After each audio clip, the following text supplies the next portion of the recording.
Morning all of you. आप सभी के डिमांड पर साइंस का वीडियो बनाया गया है जिसमें बायोलॉजी विषय से संबंधित ये वीडियो है। आइए प्रश्नों को देखते हैं। पहला प्रश्न है, विज्ञान की वह शाखा जिसमें जीवधारियों का अध्ययन किया जाता है क्या कहलाता है? तो विज्ञान की वह शाखा जिसमें जीवधारियों का अध्ययन किया जाता है वो क्या कहलाता है? जीव विज्ञान कहलाता है। याद रखिएगा, उसको हम लोग जीव विज्ञान कहते हैं, अर्थात बायोलॉजी कहते हैं। दूसरा प्रश्न है, जीव विज्ञान का अर्थ क्या होता है?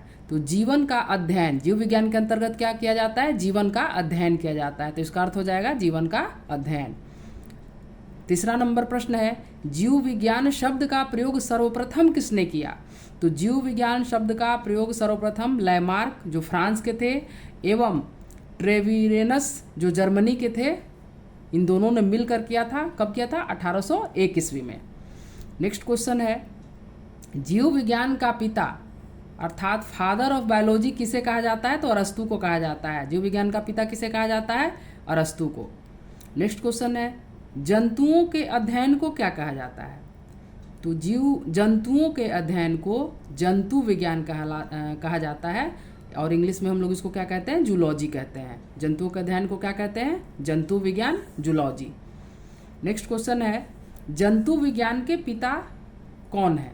तो अरस्तु ही जंतु विज्ञान के भी पिता है। याद रखिएगा, जीव विज्ञान के पिता भी अरस्तु और जंतु विज्ञान के पिता भी अरस्तु है। नेक्स्ट क्वेश्चन है, पेड़ पौधे से संबंधित विज्ञान के अध्ययन को क्या कहते हैं? तो पेड़ पौधे से संबंधित विज्ञान के अध्ययन को वनस्पति विज्ञान अर्थात बोटनी कहते हैं। क्या कहते हैं? बोटनी कहते हैं। नेक्स्ट क्वेश्चन है 8 नंबर, वनस्पति विज्ञान का पिता किसे कहा जाता है?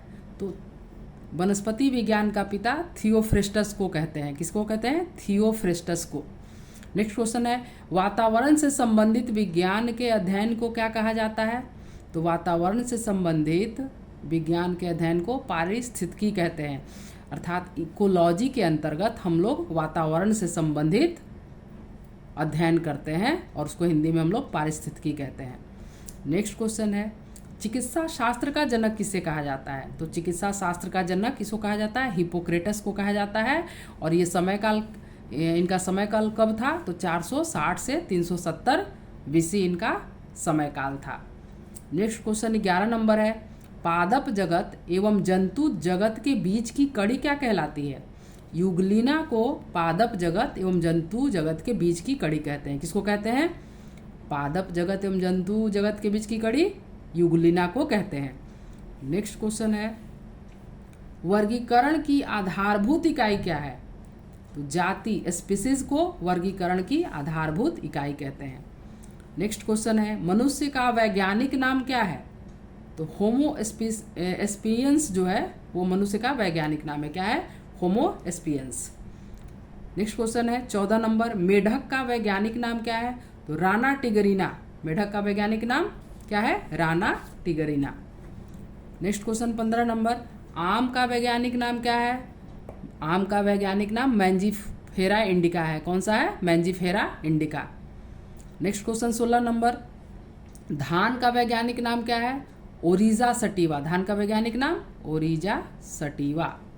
17 नंबर क्वेश्चन है, आलू का वैज्ञानिक नाम क्या है? तो आलू जो सब्जियों का राजा कहलाता है, क्या नाम है इसका? सोलेनम ट्यूरोजम। क्या है? सोलेनम ट्यूरोजम आलू का वैज्ञानिक नाम है। नेक्स्ट क्वेश्चन है, तंबाकू का वैज्ञानिक नाम क्या है? तो तंबाकू का वैज्ञानिक नाम निकोटियाना टुबैकम है। क्या है? निकोटियाना टुबैकम। आप लोग टीवी के ऐड में भी देखे होंगे कि निकोटिन इसमें पाया जाता है और ये हमारे स्वास्थ्य के लिए हानिकारक होता है, तो इस तरह से इसको याद रखेंगे। नेक्स्ट क्वेश्चन है, गन्ना का वैज्ञानिक नाम क्या है? तो गन्ना का वैज्ञानिक नाम सेकरम ऑप्सिनेरम है। क्या है? सेकरम ऑप्सिनेरम। नेक्स्ट क्वेश्चन है, कमल का वैज्ञानिक नाम क्या है? तो कमल न्यूसीफेरा लोटस। क्या है? कमल का वैज्ञानिक नाम न्यूसीफेरा लोटस, और हम सभी जानते हैं कि कमल हमारा राष्ट्रीय पुष्प भी है। नेक्स्ट क्वेश्चन है, आलू का हरा रंग किसके कारण होता है? तो आलू में सोलेनिन पाया जाता है। क्या पाया जाता है? सोलेनिन, उसी के कारण उसका रंग हरा होता है। नेक्स्ट क्वेश्चन है, गाजर का पीला रंग किसके कारण होता है? तो गाजर में कैरोटीन पाया जाता है और उसी के कारण इसका रंग पीला होता है। हम लोग जानते हैं कि गाजर में विटामिन ए जो है वो प्रचुर मात्रा में पाया जाता है, जो हमारे आँखों के लिए बहुत लाभदायक होता है। नेक्स्ट क्वेश्चन 23 नंबर, लहसुन एवं प्याज में गंध किसके कारण होता है? तो लहसुन एवं प्याज में गंध जो है वो एलाइज प्रोपाइल डाई सल्फाइड के कारण होता है। किसके कारण होता है? एलाइज प्रोपाइल डाई सल्फाइड के कारण। नेक्स्ट क्वेश्चन 24 नंबर है, कॉफ़ी में क्या पाया जाता है? कॉफ़ी में कैफीन पाया जाता है। क्या होता है कॉफ़ी में? कैफीन। नेक्स्ट क्वेश्चन है 25 नंबर, पृथ्वी पर सबसे पहले उत्पन्न होने वाला जीव कौन सा है? तो पृथ्वी पर सबसे पहले उत्पन्न होने वाला जीव किसे माना जाता है? प्रोटोजोआ को माना जाता है। और प्रोटोजोआ के कुछ उदाहरण आइए हम लोग देख लें। तो देखिए एग्जाम्पल में क्या क्या है, अमीबा भी प्रोटोजोआ के अंतर्गत आता है, यूग्लिना भी आता है, पैरामीशियम और प्लाज्मोडियम, ये चारों जो हैं वो प्रोटोजोआ के एग्जाम्पल हैं, इन्हें याद रखेंगे आप। नेक्स्ट क्वेश्चन है 26 नंबर, मधुमक्खियों का अध्ययन क्या कहलाता है? तो मधुमक्खियों का अध्ययन एपी कल्चर के अंतर्गत हम लोग करते हैं। किसके अंतर्गत करते हैं? एपी कल्चर के अंतर्गत। नेक्स्ट क्वेश्चन जो 27 नंबर है वो है, रेशम कीट का पालन क्या कहलाता है? तो रेशम कीट का पालन जो है वो सेरीकल्चर के अंतर्गत किया जाता है। किसके अंतर्गत? सेरीकल्चर के। नेक्स्ट क्वेश्चन है 28 नंबर, मत्स्य पालन का अध्ययन क्या कहलाता है? तो मत्स्य पालन का अध्ययन जो है वो पीसी कल्चर कहलाता है। क्या कहलाता है? PC culture. Next question 29 number जो है वो है, पुष्पों का अध्ययन क्या कहलाता है? पुष्पों का अध्ययन एंथोलॉजी कहलाता है। क्या कहलाता है? एंथोलॉजी के अंतर्गत हम लोग पुष्पों का अध्ययन करते हैं। नेक्स्ट क्वेश्चन 29 नंबर जो है, फलों का अध्ययन क्या कहलाता है? फलों का अध्ययन पोमोलॉजी कहलाता है। क्या कहलाता है? पोमोलॉजी। क्वेश्चन नंबर 30 है, कवकों के अध्ययन को क्या कहा जाता है? कवकों के अध्ययन को हम लोग माइकोलॉजी कहते हैं। क्या कहते हैं? माइकोलॉजी। नेक्स्ट क्वेश्चन 31 नंबर है, सब्जियों का अध्ययन क्या कहलाता है? सब्जियों का अध्ययन ओलेरी कल्चर कहलाता है। क्या कहलाता है? ओलेरी कल्चर। नेक्स्ट क्वेश्चन 32 नंबर है, जीवों की आनुवांशिकी लक्षणों की वंशानुगति का अध्ययन किस में किया जाता है? जेनेटिक्स के अंतर्गत किया जाता है। हमारा जो आनुवांशिक गुण जो है वो हमारी भावी पीढ़ी में जो हस्तांतरित होता है उसी को हम लोग वंशानुगति कहते हैं। और इसका अध्ययन किस में किया जाता है? तो जेनेटिक्स के अंतर्गत किया जाता है। नेक्स्ट क्वेश्चन जो है 33 नंबर, जीवधारियों में जीवाश्मों का अध्ययन क्या कहलाता है? जीवधारियों में जीवाश्मों का अध्ययन जो है वो पेलियोंटोलॉजी कहलाता है। क्या कहलाता है? पेलियोंटोलॉजी, याद रखिएगा। नेक्स्ट क्वेश्चन जो 34 नंबर है, जंतु के नाक, कान, गले का अध्ययन विज्ञान के किस शाखा में करते हैं? तो राइनोलॉजी में करते हैं। किस में कहते हैं? राइनोलॉजी के अंतर्गत हम लोग नाक, कान और गले का अध्ययन करते हैं। नेक्स्ट क्वेश्चन जो है 35 नंबर वो है, रोगों की प्रकृति, कारण, लक्षणों का अध्ययन क्या कहलाता है? तो पैथोलॉजी के अंतर्गत रोगों की प्रकृति, कारण और लक्षणों का अध्ययन किया जाता है।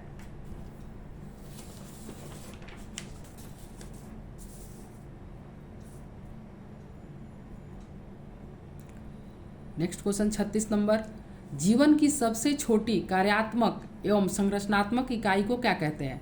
तो जीवन की सबसे छोटी कार्यात्मक एवं संरचनात्मक इकाई कोशिका कहलाती है, सेल कहते हैं। अर्थात हमारे शरीर की सबसे छोटी इकाई क्या कहलाती है? कोशिका या सेल कहलाती है।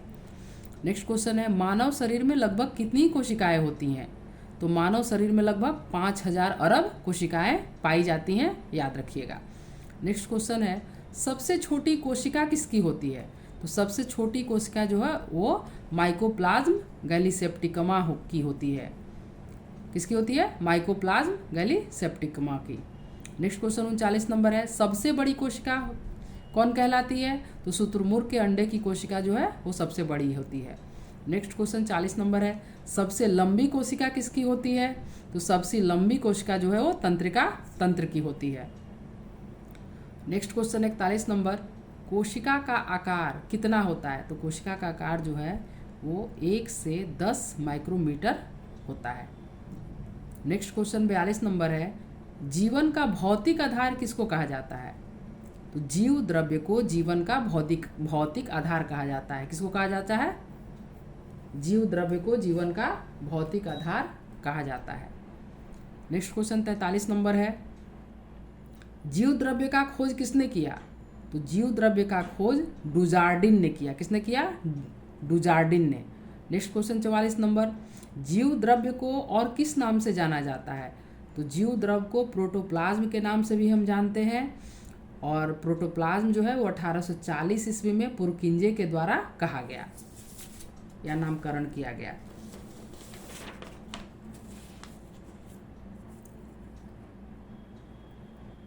नेक्स्ट क्वेश्चन 45 नंबर, कोशिका में केंद्रक एवं कोशिका झिल्ली के बीच क्या रहता है? तो कोशिका में केंद्रक एवं कोशिका झिल्ली के बीच कोशिका द्रव्य पाया जाता है। याद रखिएगा, क्या पाया जाता है? कोशिका द्रव्य। नेक्स्ट क्वेश्चन 46 नंबर, कोशिका सिद्धांत का प्रतिपादन किसने किया? तो कोशिका सिद्धांत का प्रतिपादन स्लाइडेन एवं स्वान ने किया। किसने किया? स्लाइडेन एवं स्वान ने किया। 1838-39 ईस्वी में ये सिद्धांत प्रतिपादित किया गया स्लाइडेन एवं स्वान के द्वारा। नेक्स्ट क्वेश्चन 47 नंबर है, कोशिका सिद्धांत के अनुसार प्रत्येक जीव की उत्पत्ति किससे होती है? तो कोशिका सिद्धांत के अनुसार प्रत्येक जीव की उत्पत्ति जो है वो कोशिका के द्वारा ही होती है। 48 नंबर क्वेश्चन है, कोशिका कितने प्रकार की होती है? तो जैसा कि हम लोग जानते हैं कोशिका 2 प्रकार की होती है, और वो 2 प्रकार कौन कौन से हैं? तो वो 2 प्रकार हैं, प्रोकैरियोटिक कोशिका और दूसरा यूकैरियोटिक कोशिका। तो इस तरह कोशिका कितने प्रकार की होती है? तो 2 प्रकार की होती है, पहला प्रोकैरियोटिक कोशिका और दूसरा यूकैरियोटिक कोशिका। नेक्स्ट क्वेश्चन 49 नंबर, प्रोकैरियोटिक की कोशिका भित्ति किससे बनी होती है? तो प्रोकैरियोटिक की कोशिका भित्ति जो है वो प्रोटीन एवं कार्बोहाइड्रेट के द्वारा बनी होती है। किसके द्वारा बनी होती है? प्रोटीन एवं कार्बोहाइड्रेट। नेक्स्ट क्वेश्चन है, यूकैरियोटिक की कोशिका भित्ति किसकी बनी होती है? तो यूकैरियोटिक की कोशिका भित्ति जो है वो सेल्यूलोज की बनी होती है। याद रखिएगा, यूकैरियोटिक की कोशिका भित्ति किसकी बनी होती है? सेल्यूलोज की। क्वेश्चन नंबर 51 है, प्रोकैरियोटिक में क्या क्या नहीं पाया जाता है या क्या अनुपस्थित होता है? तो क्या क्या नहीं होता है प्रोकैरियोटिक कोशिका भित्ति में? तो माइटोकॉन्ड्रिया नहीं होता है, केंद्रक नहीं होता है, लाइसोसोम नहीं होता है। किसमें नहीं होता है? प्रोकैरियोटिक में। और क्वेश्चन नंबर 52 है कि यूकैरियोटिक में उपस्थित होता है, अर्थात यूकैरियोटिक कोशिका भित्ति में क्या क्या पाया जाता है? तो जो प्रोकैरियोटिक में अनुपस्थित होता है वो यूकैरियोटिक में उपस्थित होता है। इसको ऐसे हम लोग याद रखेंगे। तो यूकैरियोटिक में क्या क्या पाया जाता है? यूकैरियोटिक में माइटोकॉन्ड्रिया की उपस्थिति होती है, केंद्रक की उपस्थिति होती है, और लाइसोसोम की उपस्थिति होती है। तो इस तरह से साइंस में बायोलॉजी के इस वीडियो में 52 प्रश्नों का चयन किया गया था। आज के लिए इतना ही। आप सभी को धन्यवाद एवं नमस्कार। और इसी के साथ मैं आप सभी से अनुरोध करूंगी कि आप इन प्रश्नों को बार बार पढ़ें ताकि वो आपको अच्छे से याद हो जाए, और इसके अतिरिक्त भी आप अपनी पढ़ाई अच्छे से करते रहें। धन्यवाद।